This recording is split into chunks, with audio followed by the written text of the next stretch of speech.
महाभारत में एक से बढ़कर एक योद्धा थे जो शक्तिशाली होने के साथ ही विचित्र किस्म की सिद्धियों और शक्तियों से भी संपन्न थे।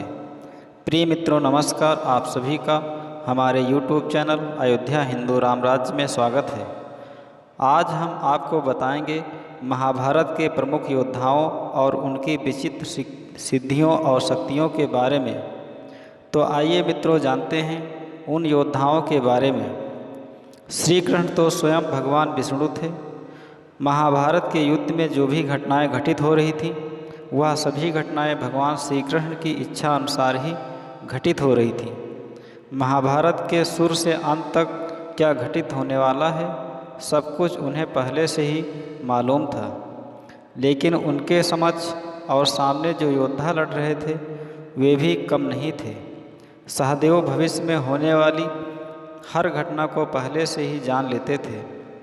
वे जानते थे कि महाभारत होने वाला है और कौन किसको मारेगा और कौन विजयी होगा, लेकिन भगवान कृष्ण ने उन्हें साफ दिया था कि अगर वह इस बारे में लोगों को बताएंगे तो उनकी मृत्यु हो जाएगी।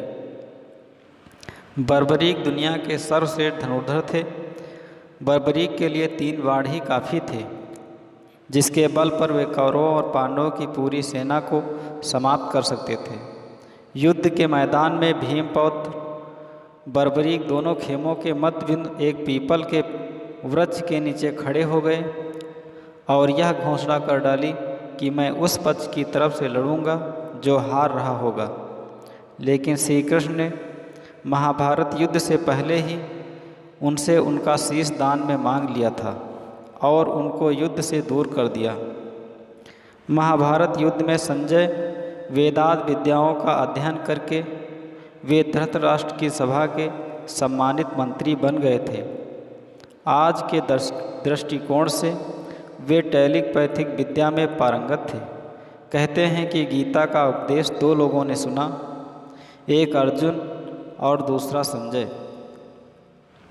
गुरु द्रोणाचार्य के पुत्र अश्वत्थामा हर विद्या में पारंगत थे। वे चाहते तो पहले ही दिन युद्ध का अंत कर सकते थे, लेकिन कृष्ण ने ऐसा कभी होने नहीं दिया। भगवान कृष्ण यह जानते थे कि पिता पुत्र की जोड़ी मिलकर ही युद्ध को समाप्त कर सकती है। कर्ण से यदि कवच कुंडल नहीं हथियाए होते, यदि कर्ण इंद्र द्वारा दिए गए अपने अमोघ अस्त्र का प्रयोग घटोत्कच पर न करते हुए अर्जुन पर करता तो आज भारत का इतिहास और धर्म कुछ और होता। कुंती वायु के पुत्र थे।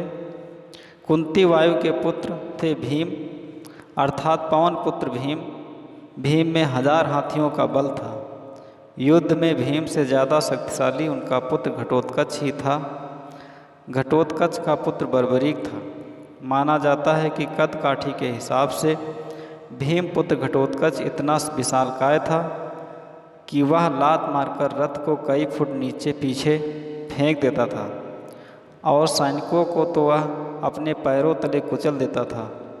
भीम की असुर पत्नी हिडिंबा से घटोत्कच का जन्म हुआ था। शांतनु गंगा के पुत्र भीष्म का नाम देवव्रत था। उनको इच्छा मृत्यु का वरदान था। भीष्म के बारे में तो सभी लोग जानते हैं। दुर्योधन का शरीर वज्र के समान कठोर था, जिसे किसी धनुष या अन्य किसी हथियार से छेदा नहीं जा सकता था, लेकिन उनकी जांघ श्री कृष्ण के छल के कारण प्राकृतिक ही रह गई थी। इस कारण भीम ने उसकी जांघ पर वार करके उसके शरीर के 2 फाड़ कर दिए थे। जरासंध का शरीर 2 फाड़ करने के बाद पुनः जुड़ जाता था। तब श्री कृष्ण ने भीम को इशारों में समझाया कि 2 फाड़ करने के बाद दोनों फाड़ को एक दूसरे की विपरीत दिशा में फेंक दिया जाए। यह थे महाभारत के प्रमुख योद्धा और उनकी शक्तियाँ। तो मित्रों, यह वीडियो आपको कैसी लगी हमें कमेंट में ज़रूर बताएं। अगर वीडियो आपको अच्छी लगी हो तो वीडियो को लाइक करें, शेयर करें। अगर आप हमारे चैनल पर नए हैं तो हमारे चैनल को सब्सक्राइब करें, क्योंकि हम ऐसी वीडियो लाते रहते हैं। धन्यवाद। ओम नमो भगवते वासुदेवाय। भगवान श्री कृष्ण हम सभी पर अपनी कृपा दृष्टि बनाए रखें। आप सभी को बहुत बहुत धन्यवाद। जय श्री कृष्ण। राधे राधे।